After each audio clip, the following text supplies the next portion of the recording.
aujourd'hui, on va parler de la Starlink. On vient de la Réunion, donc on a des forfaits réunionnais, donc on a décidé d'un commun accord de prendre la Starlink Mini, qui est donc une box, comme une box à la maison, un routeur, qui permet d'avoir Internet partout où on va, même en se déplaçant. Super bien, ça marche, nickel. Alors il faut rouler à moins de 160 km/h, mais comment dire, avec cause, on n'est pas vraiment concerné parce que, grosso modo, on ne dépasse pas les 110 km/h. Donc, pas de problème là-dessus. En descente, on va doucement. Si vous nous croisez, l'escargot, c'est nous, pas de problème. Donc, on a acheté cette fameuse Starlink. Et puis, le problème, c'est que pour rouler, il fallait qu'elle soit sur le toit. Donc, avec un copain, on a percé le toit, poser l'applique que j'ai commandée à Starlink, qui a mis un certain temps à arriver, avec un câble particulier. Donc ça veut dire trois trous dans le toit. Et on ne sait pas pourquoi, l'autre jour, Starlink, ça fonctionnait plus. Donc c'est pour ça que vous m'avez vu faire la folle, parce qu'il faut, juste quand on a cet appareil, cette Starlink, je vous la remontre, en fait c'est ça la Starlink Mini, donc c'est tout petit. Quand on a ça, il suffit de la brancher et automatiquement elle trouve ses repères. Enfin, c'est vraiment hyper facile à mettre en fonction. Et puis d'un seul coup, il n'y a rien qui se passait. Donc on a pensé à des obstructions, puisqu'ils vous disent qu'il ne faut pas avoir d'obstruction. On a cherché, etc. Et en fait, plus rien fonctionnait. Donc on a abandonné la Starlink, essentiellement quand on était en Andorre, etc. Puisque là, nos forfaits, nous, c'est très très cher. Donc on n'a rien fait, on s'est dit on va attendre, on va voir. Et une fois rentré en France, on a regardé, on a testé. Et en fait, c'est le fil de la Starlink qui a pas dû aimer certaines manips, je suppose. Et du coup, j'ai regardé si Starlink me remplaçait le fil. Absolument pas, parce qu'il n'est pas sous garantie. Et tout ça, ça vaut relativement cher. Enfin, il y en a pour 60 €, donc c'était ridicule. Et le problème, c'est qu'on a fait des trous et qu'on s'est aperçu après, en cherchant sur Amazon, qu'il y avait des fils et des moyens de support beaucoup plus simples, et qu'en fait la Starlink Mini fonctionne à travers la vitre. Peut-être moins bien, c'est une évidence, mais ça n'empêche qu'on n'a pas besoin de faire de trous. Et ces fameux trous qu'on a fait, puisqu'on a décroché la Starlink, nous ont créé des fuites. Donc, Bull est monté sur le toit pour réparer ces fameuses fuites qui étaient quand même gênantes, parce que ça goutte. On a coupé le fil qui fonctionnait plus, on l'a enlevé, on a rebouché, on a encore la tâche sur le toit au cas où, mais du coup on va essayer de la faire fonctionner à l'intérieur. Donc ça fonctionne très très bien, mais tous les accessoires sont hyper chers et on peut les trouver pour beaucoup moins cher, et ils fonctionnent aussi sur Amazon, donc c'est à savoir aussi, et ça fonctionne aussi derrière les vitres.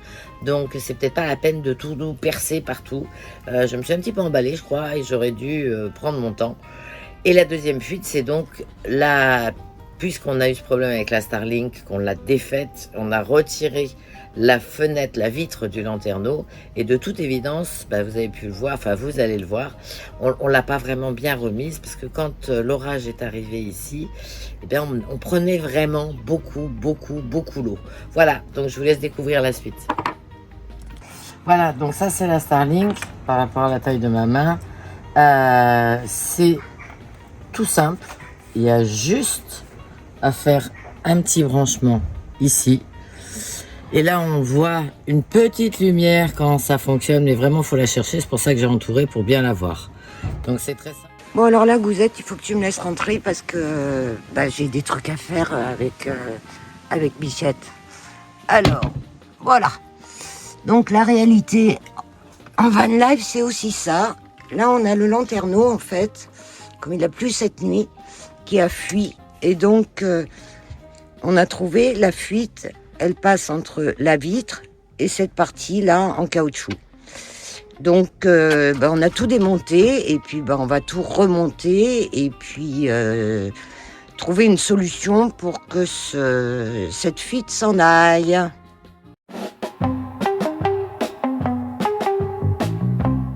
Elle se fout de ma gueule là, la grande. Mais vous croyez quoi?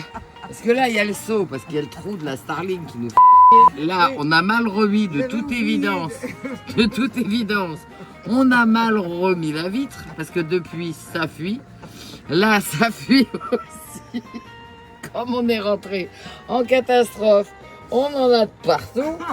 Et comme il fait hyper chaud, on a aussi mis l'autre pour nous faire un peu de frais.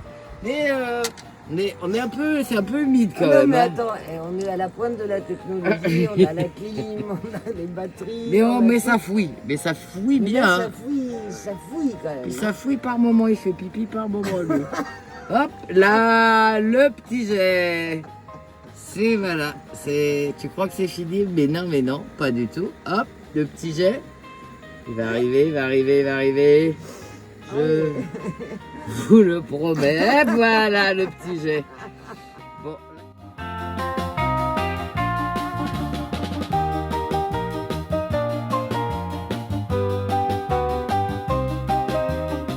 Alors l'avantage d'avoir un toit qui se baisse, c'est qu'on peut avoir accès au toit sans échelle. Donc on passe par l'intérieur. Et on a de nouveau enlevé la fenêtre pour essayer de voir ce qui ne va pas.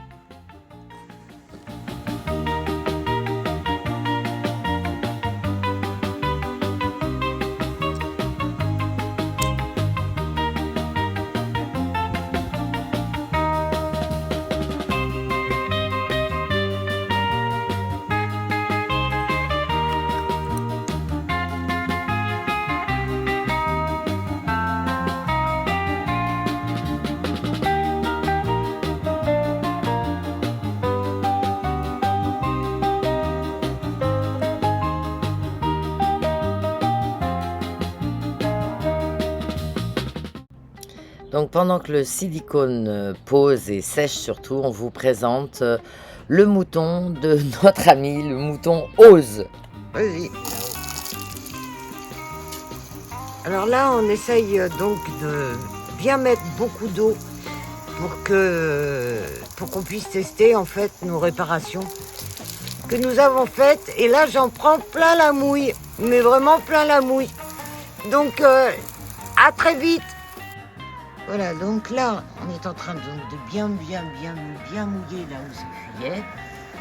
Et là, normalement, on devrait savoir en direct si ça fouille toujours ou si ça fouille pas. Et ben, ça fuit plus. C'est plutôt une très très bonne nouvelle que je vais annoncer de ce pas à Bichette. Ciao!